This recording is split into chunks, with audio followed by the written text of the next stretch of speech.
Good afternoon. It's very nice to be here with you today. I want to thank Unica and all the organizers, Marcos and Joel, for inviting me to be here today to share some thoughts with you. I'm Michael McAdams from the Advanced Biofuels Association. Rob's from CH2M Hill. He's at the end of the table. Let me just say I'm the proud owner of an oil well down in Mississippi, and I've tried to do the best I could to help with peak oil. When it went to $35 a barrel, I turned it off, and when it went over 60, I turned it back on. Can I?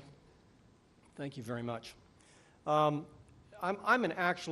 live in Washington, D.C., and one of the blessings I have is I represent Unica, and what Unica asked me to do today, my client, is to tell you a little bit about the Advanced Biofuels Association, to explain to you some of the technologies that are on the horizon. In some of the other sessions and other rooms, a lot of the member companies of the Advanced Biofuels Association have made presentations, and talk to you a little bit about America's public policy drivers as they may fit with impacts in Brazil and drivers that, frankly, Brazil may look at themselves. So with that agenda from my client given to me, I'm looking forward to having a conversation. These are the members of the Advanced Biofuels Association. What makes us different in Washington, D.C. than any other organization currently advocating in front of the federal government is that we represent a wide swath of technology pathways. If you look at the other associations that predominantly grouped in one product area or one feedstock area, our association, which came into being recently, is a selection of technologies from gasification, enzymatic, acid hydrolysis, isomerization, emulsion, synthetic biology, Fischer-Tropsch, just to name a few, thermal depolymerization. As you can see, it's a pretty stout group of companies. I'm very honored to be able to work with them, not the least of which is Unica, which is defined as an advanced biofuel, sugarcane-based ethanol under the new law. So what do we advocate and why is it important, and what messages that are we advocating in Washington, D.C., which I would really encourage those in the Brazilian government to take on board as well. The first thing we advocate is technology neutrality. It is so important and it is so easy for policymakers, no matter what regime they are in the world, to put a little tweak here, a little tweak there in a piece of legislation that completely tilts the board in the greater markets for one product or one technology over another. And one of the wonderful things that happened when we went to $4 gasoline was if you looked at the investment charts of capital that went into new technologies, they exploded. There was $4 or $5 billion a quarter for several quarters moving out of VCs into these wonderful companies that I happen to represent and others who I'm looking forward to join. And what we have advocated and been very successful in Washington, D.C. with, in both the definitions in the Renewable Fuel Standard and in the tax code, bringing that technology neutrality so that, for instance, in the tax code, a thermal depolymerization technology was afforded a $1 credit in 2007, and when we changed the law in 2008, now a synthetic biology company or some other Fischer-Tropsch gasification company that chooses to make a renewable diesel can now receive a $1 credit and be on parity with biodiesel, which gets $1, and which has now been changed as well to both agricultural and recycled greases. The second thing that we talk about is feedstock sustainability. Feedstock, it's very interesting, and I'll talk about this in terms of the politics. Feedstocks has jumped to the top of the frame in terms of how technologies are viewed and how products from these advanced biofuels companies will be viewed moving forward, particularly by environmental groups and largely now by all governments around the world. And lastly, the subsidy parity issue is the example I just gave you in the diesel code. It's very hard for one to work in the oil markets and give somebody a 50-cent a gallon advantage on gasoline, diesel, or jet fuel. So we have been very successful in making sure that the policy, at least in the United States at the moment, tries to move more in a technology-neutral framework. Another example in terms of this, in terms of the tax code and in terms of the grants.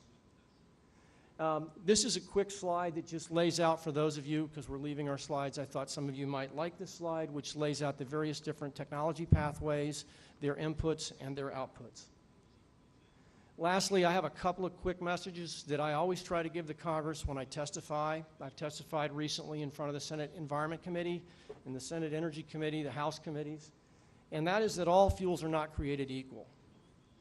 Well, what does that mean? Well, if you were sitting down to design the new biofuel of the future, you would look at a set of parameters that look like these. You would look for energy density. You would look for an environmentally advantaged fuel, one that not only helps you with ground-level ozone and non-attainment issues, but also that addresses climate change, like Mr. Clinton suggested last night. It would be a fuel that was totally fungible, that didn't need separate tanks, that didn't need to be blended. It would be a fuel that could move in concert with the existing motors, airplanes, and motorcycles. It would be a fuel that had enough abundant feedstocks that it would be very scalable and could fit into the volumes that were required. In the U.S., we're somewhere around 215 billion gallons a year of combined fuels. And it would be a fuel, above all else, that consumers would love because it would be economically competitive. And right now, since oil is the predominant fuel that we use for our fuels, it would be competitive with the price of crude. So what I like to say is that there are feedstock issues and there are molecule issues. And when my statement to the Congress is that not all fuels are created equal, that's not to denigrate first generation or any fuels. It's just to say that different molecules which are made from different process technologies that are going to find their ways into this market to address our long-term demand for renewable fuels and overall fuels, that they have different performance characteristics. So what types of molecules do we see most often in the fuels pool? Well, we see molecules that we really know, like alcohols. Everyone knows about ethanol.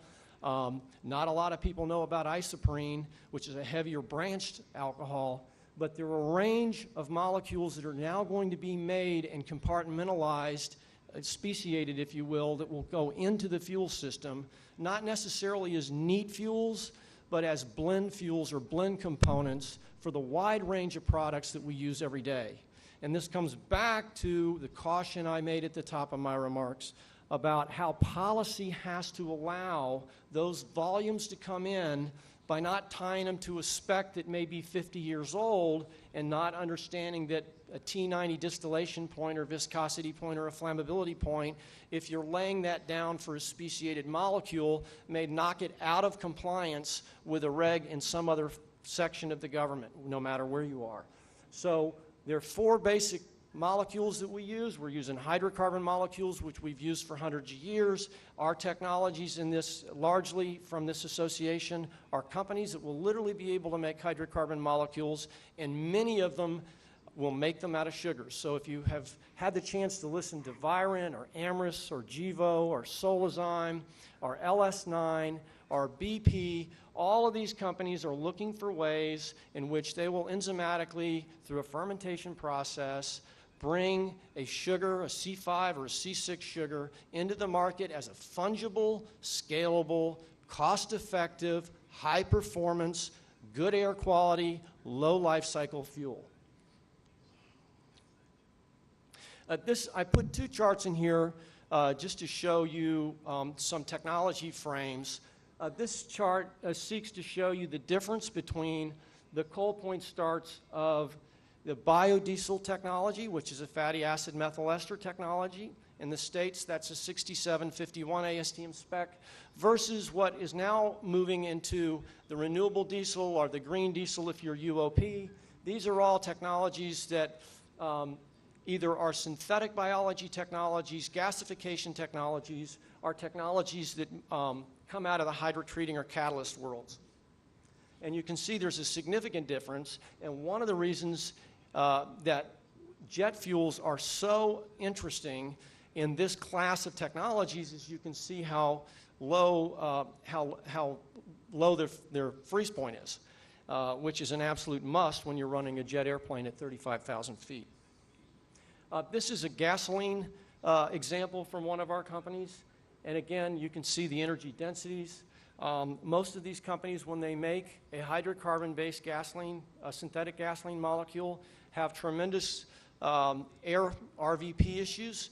They have fungibility issues. And so when you look at something like a blend wall debate we're having in Washington, D.C., these companies don't have that issue because you could blend it to up to 40% and not blow all the air policy triggers that are currently in the U.S. law.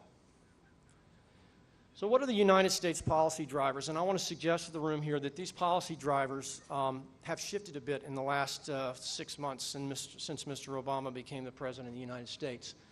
Well, the big policy drivers right now are climate change, which was mentioned by President Clinton last night, and Marcos and others, energy security, feedstock policies and feedstock sustainability issues, where are the energy prices and what is the focus? And lastly, in the new administration, is certainly about the creation of energy jobs. The one thing I would note is in the last 8 years in the United States under the Bush administration, I would have flipped climate change and energy security. I would have said that the real focus was national security, energy security, of moving biofuels forward. If you look at the debate that's happening in the Congress, or you go before the Congress in the last 4 or 5 months, the key issues that are being asked of all of the companies in this sector are really related to climate change and environmental performance. And I would say, given the personal dialogues I've had with several of the international environmental groups, their focus has changed too. They were largely responsible going back to the 1990 Clean Air Act for putting a 2% oxygen mandate in, which led to MTBE, and they were largely responsible in 2005 and EPAC 2005 for removing MTBE out of the Air Act using groundwater as the reason and moving to ethanol in 2005. The specific policy actions that this administration has launched, and it's launched it in its first 6 months. Well, in the first 100 days, the President of the United States passed a $787 billion stimulus package. And what's interesting, the normal funding for advanced biofuels in the U.S. government out of the Department of Energy per year was in the range of $200 million.